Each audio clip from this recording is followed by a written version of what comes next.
શું ભાવનગરના ઉખરલ્લા ગામે 3 યુવાનોના કૂવામાં ખાબકીને થયેલા મોત મામલે પોલીસ તંત્ર જ પોતાના પાપ છુપાવવા હવાતિયા મારી રહ્યું છે?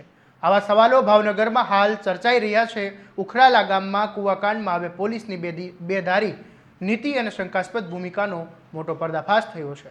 એક તરફ ભાવનગરના ઉચ્ચ પોલીસ અધિકારીઓ મીડિયા સાથેની વાતચીતમાં દાવો કરી રહ્યા છે કે પોલીસે આવી કોઈ રેડ પાડી જ નહોતી, તો બીજી તરફ પ્રત્યક્ષદર્શી અને વાડીના માલિક ખુલ્લેઆમ કહી રહ્યા છે કે રેડ પોલીસ દ્વારા જ પાડવામાં આવી હતી ને પોલીસ સાદા ડ્રેસમાં હતી. આ તમામ દાવાઓ વચ્ચે હવે એક વિગત સામે આવી છે કે ઘટના બન્યા બાદ જુગાર રમી રહેલા લોકોને પૂછપરછના નામે પકડીને પોલીસ સ્ટેશનના જે ડી સ્ટાફનો રૂમ હોય તેમાં પૂરી રાખવામાં આવ્યા હતા. આવો જાણીએ આખો મામલો શું છે, સમગ્ર મામલો.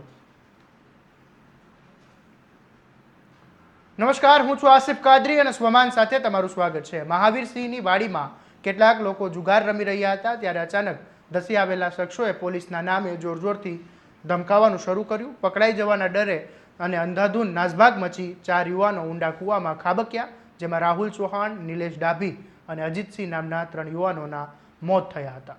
વાડીના માલિક મહાવીરસિંહે કેમેરા સામે સ્પષ્ટ જણાવ્યું કે વાડીમાં રેડ પાડવા આવનાર અન્ય કોઈ નહીં પરંતુ પોલીસ કર્મીઓ જ હતા. આ સમગ્ર મામલે જ્યારે સ્વમાન દ્વારા ઉચ્ચ પોલીસ અધિકારીઓ સાથે વાત કરવામાં આવી ત્યારે તેમણે રેડનો સદંતર ઇનકાર કર્યો હતો, પરંતુ હકીકત સામે આવી રહી છે કે 3 યુવાનોના મોતના મામલે આ કૂવાકાંડ બાદ ત્યાં હાજર લોકોએ તાત્કાલિક પૂછપરછ માટે પોલીસ મથકે લાવવામાં આવ્યા હતા અને તેમને ડી સ્ટાફના રૂમમાં બંધ રાખવામાં આવ્યા હતા. જો પોલીસ સત્તાવાર રેડમાં સામેલ નહોતી તો આ લોકોને કયા આધારે પકડવામાં આવ્યા, શા માટે તેમને ગુપ્ત રીતે ડી સ્ટાફના રૂમમાં રાખવામાં આવ્યા, શું મામલો દબાવવા માટે નિવેદનોને બદનામ માટે આ સમગ્ર ખેલ રચાયો હતો? આ હકીકતો સામે આવતા જ પોલીસની ભૂમિકા પણ અસંખ્ય ગંભીર સવાલ ઊભા થઈ રહ્યા છે.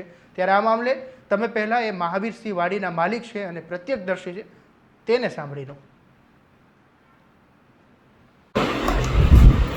તમારી વાડી છે, શું નામ તમારું?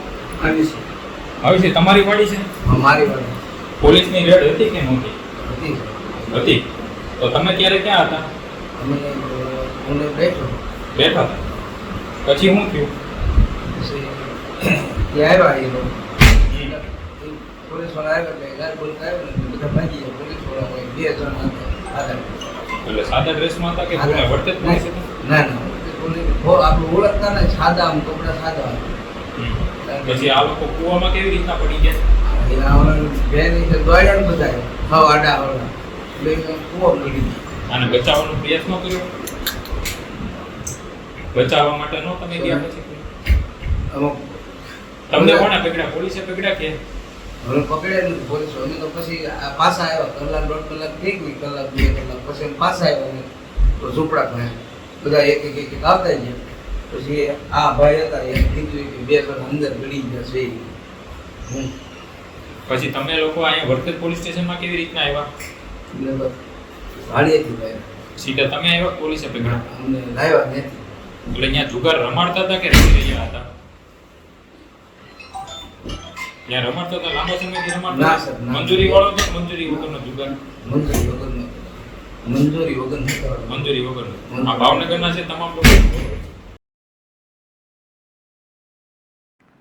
જ્યારે 3 યુવાનોના કૂવામાં ડૂબી જવાથી કરુણ મોત થયા ત્યારે સમગ્ર પોલીસ બેડામાં દોડધામ મચી ગઈ અને પાપ છુપાવવા માટે અમે રેડ પાડી જ નથી તેવો બચાવ પોલીસે શરૂ કર્યો હતો કે શું? બીજી તરફ પકડાયેલા લોકોને ડી સ્ટાફના રૂમમાં રાખીને વાત દબાવી દેવાનો પ્રયાસ તો નહોતો કરવામાં આવી રહ્યો ને? આ ચર્ચાએ હાલ તો જોર પકડ્યું છે. જ્યારે 3 યુવાનોના જીવ ગયા હોય ત્યારે પ્રત્યક્ષદર્શીઓ પોલીસ પર આંગળી ચીંધતા હોય ત્યારે તે લોકોને ડી સ્ટાફના રૂમમાં રાખીને સાચું શું અને ખોટું શું તે છુપાવી શકાશે નહીં. શું ભાવનગરના પોલીસ અને ઉચ્ચ અધિકારીઓ પણ પોતાના જ ડી સ્ટાફના કર્મચારીઓ સામે નિષ્પક્ષ તપાસ કરાવશે કે પછી 3 યુવાનોને મોતની ફાઇલને કાગળ પર દબાવી દેવામાં આવશે? આ મામલે તમારું શું કહેવું છે? આરોપ પ્રતિ આરોપ થઈ રહ્યા છે ત્યારે તમને શું લાગે છે? અમને કોમેન્ટ બોક્સમાં જરૂરથી જણાવજો અને આવા દરેક અપડેટ માટે તમારા સ્વમાનથી સબસ્ક્રાઇબ કરી દેજો અને આ વિડીયોને શેર કરવાનું ભૂલતા નહીં. નમસ્કાર.